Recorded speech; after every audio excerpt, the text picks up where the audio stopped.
महर्षि उड़िया बाबा को भी एक उपासक ने प्रश्न किया था कि महाराज जी मन कैसे रुके। तो उड़िया बाबा ने उत्तर दिया नियम पालन से। यदि हम नियम पर दृढ़ रहें तो मन हमारा क्या कर सकता है। नियम तो परमात्मा देखता है, हम लोग नियम पर दृढ़ नहीं रहते, इसी से हमारे देश की दुर्दशा है। संध्या वंदन तक का नियम जाता रहा है, भजन करने के लिए नियम की बड़ी आवश्यकता। हाँ, बड़े नियम की आवश्यकता है। तो जैसे प्रातः काल से सायं काल तक की हर व्यक्ति की अपनी एक दिनचर्या होनी चाहिए। ऐसा नहीं कि आज हम 4 बजे उठे, कल 7 बजे उठे, पर फिर मन को आप कंट्रोल नहीं कर पाएंगे। मन के लिए एक दिनचर्या होनी चाहिए कि हमको 10 बजे सोना है, 4 बजे उठ जाना है, तो फिर 4 से 4:15 नहीं होना चाहिए, 4 बजे उठ जाना, ऐसा नियम बना ले। और उठ करके हमको थोड़ी देर नाम जप करना है, थोड़ी देर हमें वाणी जी का गायन करना है, थोड़ी देर हमें ध्यान, एक अपनी दिनचर्या। फिर हम अपने संसार के कार्य के नियम, जो संसार के कार्य हैं, उनको भी करते हुए भगवान को समर्पित करें। जैसे जो पद में है, जो आपको राष्ट्र सेवा मिली है, जो आपको समाज सेवा के पद मिले हैं, या आपको जो घर की सेवा के कार्य मिले हैं, उनमें बहुत धर्म पूर्वक आचरण होना चाहिए। अगर आप अधर्म आचरण करते हैं, अपने पद का दुरुपयोग करते हैं, तो आप सुबह जग करके थोड़ा माला चला लीजिए, फिर भी आपका कल्याण नहीं होगा, क्योंकि आप अपने पद का, अपने सेवा का दुरुपयोग कर रहे हैं। जैसे हम जानते हैं कि अधर्म आचरण है, ये अधर्मी है, हमें पता है दोषी है, और वो हमको कुछ धन दे देता है, और हम उसको मुक्त करवाने की बात सोचते हैं, और जो निर्दोष है उसको फंसा देते हैं। अब तुम चाहे जितना माला चलाने की कोशिश करो या दान पुण्य करो, वो तुम्हारा अधर्म आचरण, वो अधर्म का धन तुम्हें सतमार्ग में नहीं जाने देगा। नियम लेना चाहिए कि जिस पद में है, जिस धर्म में है, जिस कर्तव्य में है, चाहे कुछ भी हो जाए, हम अपने कर्तव्य से विमुख नहीं होंगे। जितना जप महान है, उतने कर्तव्य महान है। दोनों बातें समझना। माला फेरा और इसके बाद बेईमानी, अधर्माचरण, इनका कोई नियम नहीं है कि हमें कैसे चलना है, तो वो माला काम नहीं कर पाएगा, क्योंकि उसका तभी सत्य भाव माना जाएगा माला जपला जब धर्माचरण है। धर्माचरण नियम से। बोले वो बड़े कट्टर नियम वाले हैं, उनको घूस नहीं, आप उनको भयभीत करके नहीं काम करवा सकते, प्रलोभन में काम नहीं करा सकते। ये हमारी गृहस्थी है ना, तो गृहस्थी के पालन के लिए धन चाहिए, और धन के लिए हम धर्म को आगे रखें, धन को नहीं। धर्म को, हमारा कर्तव्य क्या, प्रायः जैसे पूज्य बाबा ने कहा, आज हमारे देश में बहुत दुर्दशा हो रही है। दुर्दशा हो रही, क्यों? क्योंकि सब अपनी जगह से गलत हो रहे हैं। अगर अपनी जगह हम ठीक रहे तो हमारी दुर्दशा नहीं होगी, हमारा भजन कम होगा, लेकिन हम धर्म से चल रहे हैं तो हम विजयी होंगे। हम भगवान को प्रसन्न कर सकते हैं, क्योंकि हमें जो कार्य मिला है वो भगवान का ही कार्य, सृष्टि भगवान का कार्य। जैसे नए बच्चे कुछ वकालत पढ़ रहे थे, तो यहाँ के प्रश्न किया था कि हम जानते हैं कि वो दोषी नहीं है, हम जानते हैं कि वो दोषी है, पर दोषी हमें पैसा दे रहा है, तो हम वकालत पढ़ी इसीलिए, हम उसको जिताएंगे, फिर क्या कोई पाप है? तो उनका खुला पाप है।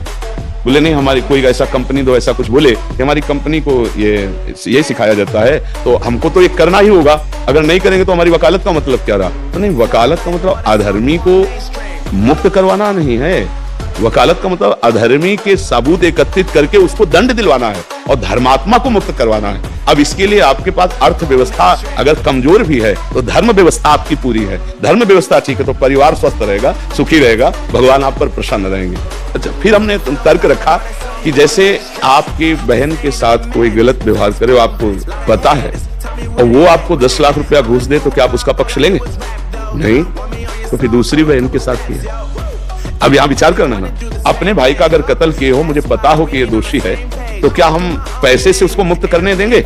लगेगा कि जान की बाजी लगा देंगे, और तुम्हें हम ऐसे ही एक गरीब आदमी की किसी ने हत्या की, तो आपका पक्ष बनता है। पर ये ज्ञान कहाँ मिलेगा? बिना अध्यात्म के ज्ञान तो मिलेगा नहीं। ज्ञान तो इस बात का मिला कि कैसे पैसा कमाया जाए। अच्छा, वो पैसा यदि अधर्म से आया है तो आपकी दुर्दशा कर देगा, आपकी बुद्धि भ्रष्ट कर देगा। तो जो बाबा कह रहे हैं कि आज हमारे समाज की बड़ी दुर्दशा हो रही, उसका कारण यही है कि हमें अध्यात्म का ज्ञान नहीं, हमें धर्म का ज्ञान नहीं, और बड़ी बड़ी गलतियां हो जाती है। बिल्कुल पता है आदमी निर्दोष है, और हम धन के प्रभाव से उसको दंड दे देते हैं। वो दंडा भगवान जब आपको पलट कर देंगे तो आप सह नहीं पाओगे, उसका परिणाम बहुत बुरा होता है। तो इसलिए समाज को चाहिए अपने अपने कर्तव्य का पालन करते हुए एक नियमावली बना ले। जैसे कुछ दुकानों का नियम होता है कि वहां फिक्स रेट होता है, नहीं होता, वहां ये नहीं चलेगा कि कसम से कहते हैं कि तुम्हें हम अपना जान करके कि 100 रुपया मीटर ये मिला है, हम बिल्कुल मुनाफा नहीं ले रहे। नहीं, झूठ क्यों बोल रहे हो? दुकान खोले हो मुनाफा के लिए, झूठ क्यों बोल रहे हो? नहीं लेंगे मुनाफा, हम जितने का लाए उससे मुनाफा लेंगे, पर 120 रुपया मीटर देंगे, कपड़ा बढ़िया है, नाप फिट है, इससे नीचे नहीं उतरेंगे, हमें सफाई देने की जरूरत नहीं है कि हम कसम खाते हैं या ऐसा। जानते हो ये बिजली है, दुकान है, नौकर लगे हैं, तो इसका मुनाफा लेने के लिए दुकान खोलें। कोई दान करने के लिए तो नहीं, तो सबको पता है मुनाफा लेगा, लेकिन एक फिक्स दाम, उसे 10-20 रुपया का मुनाफा लेकर के हम उसको बेच रहे हैं। लेकिन झूठ क्यों बोले? झूठ के बिना धंधा नहीं चलता। नहीं, ऐसा नहीं है। अब असत्य बोलोगे तो उससे जो आपको मुनाफा मिलेगा वो आपकी बुद्धि भ्रष्ट करेगा, और सत्य है कि मुनाफा के लिए है वही चीज, और आप एक फिक्स रेट में दे रहे हैं। बढ़िया। अब अगर आप कोई मिलावट करके भोजन सामग्री दे रहे हैं, आपको पता है तो जो खाने वाले के हृदय में बैठे हुए भगवान है वो तुम्हारे जीवन में मिलावट कर देंगे, तुम्हारा जीवन महान दुखमय हो जाएगा। ये कहां समझा जाता है? एक आदमी सिंथेटिक दूध बना रहा है, उससे कहो ये अपने बच्चे को पिला, नहीं पिलाएगा। फिर ये दूसरे का बच्चा जब पिएगा तो उसकी हालत क्या होगी?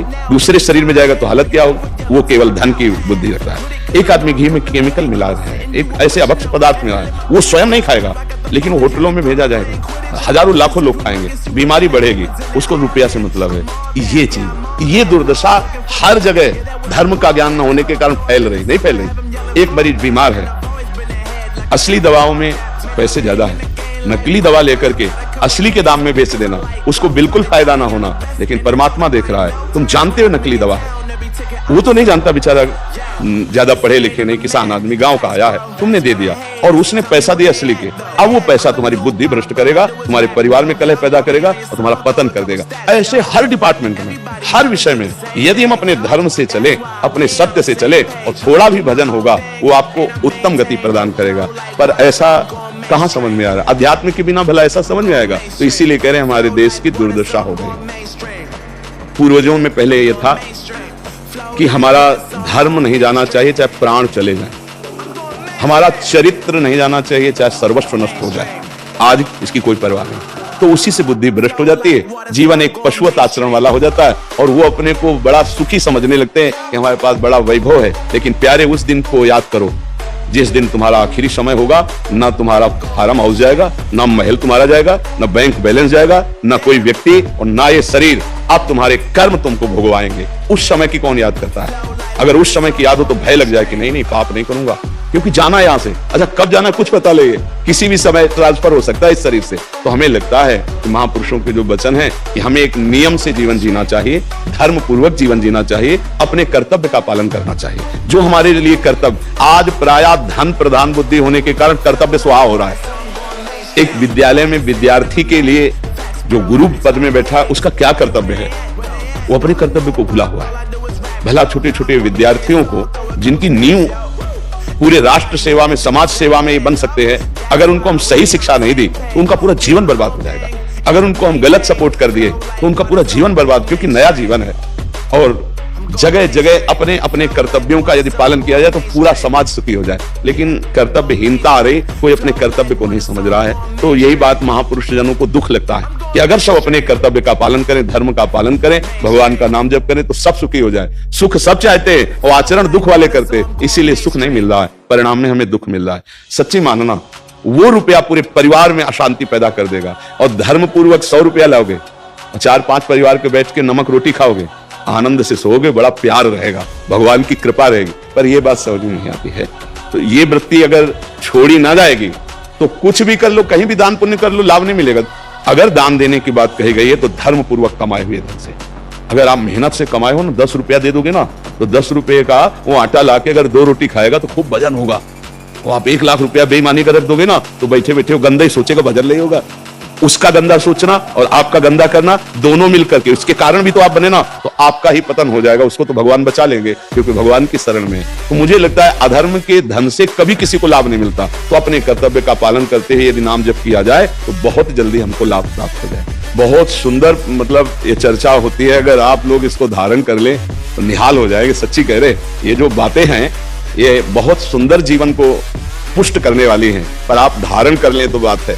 नहीं तो जैसे लाभ दिखाई दे रहा 50,000, तो ये बातें भूल जाओगे, ये बातें अच्छी नहीं लगेंगी। यार बहुत बढ़िया काम घर में आएगा, पर हमारी ये बात ध्यान रखना, 50,000 घर में अशांति पैदा कर देगा। सच्ची मानना, आप धर्म से चलना, धर्म से चलोगे तो भगवान तुम्हारी रक्षा में रहेंगे। अधर्माचरण, देखो कैसी कैसी घटनाएं होती हैं। बढ़िया कार है, फिल्मी गाना लगाए चल रहे हैं, और वो एक्सीडेंट हुआ, आग लग गई, बाहर निकल ही नहीं पाए, वो अंदर ही जल गए। क्या हुआ? ये करोड़ों रुपए की कार भूंज दिया तुमको, अंदर ही बैठा दिया, धू धू करके आग लग गई, अंदर जल। ऐसे जलना चाहते हो? या भगवान के आनंद में चिंतन करके शरीर छूटे और फिर दाह संस्कार हो, ऐसे ये सब लोग भगवान के नाम का कीर्तन करते ही जा रहे, फिर आपका अंतिम संस्कार, वहां जीवित जल गए, क्या हो सकता है? एक एक पल तुम्हारे कर्म का हिसाब होगा, एक एक सेकंड का। ऐसे कर्म करो, ये हमारा अच्छा हिसाब है, बुरा हिसाब। ये मत समझो कोई देख नहीं रहा, वो देख रहा है जिसको हिसाब कर रहा है, वो देख रहा है। उसके लिए कोई वकील या किसी सबूत की जरूरत नहीं होती, वो सर्वांतर्यामी आपके अंदर बैठे ही देख रहा है। तो सदैव जैसे सत्संग सुन रहे हैं, तो अगर हाथ जोड़ के प्रार्थना है, थोड़ी भी बात मान लोगे तो आप सच्चे सुख के मार्ग में चलने लगोगे। नहीं तो भाई बहुत गंदी हवा चल रही है, माया की बहुत गंदगी ऐसी फैल रही, कलिकाल है ना, कि ये बातें किसी को पसंद नहीं आती। वो बात बताओ कि हम कितना रुपया कमा ले, कैसे कितने भोग लें, और वो अध्यात्म में नहीं। आपको धोखे में मत रहना। अध्यात्म में है, जितना आप धर्म से चलोगे उतना सुखी होगे, और लोक में जितना धन मिल जाएगा उतना सुखी माना जाएगा। लेकिन वो सुख नहीं है, वो चंद मिनट के लिए हाइलोजन की तरह जलेगा, फ्यूज हो जाएगा। और धर्मात्मा दीपक की तरह जलेगा, पर बहुत काल तक चलता रहेगा। इन बातों का चिंतन कीजिए, खूब नाम जप कीजिए और भगवान के भरोसे रहिए, गंदे आचरण मत कीजिए।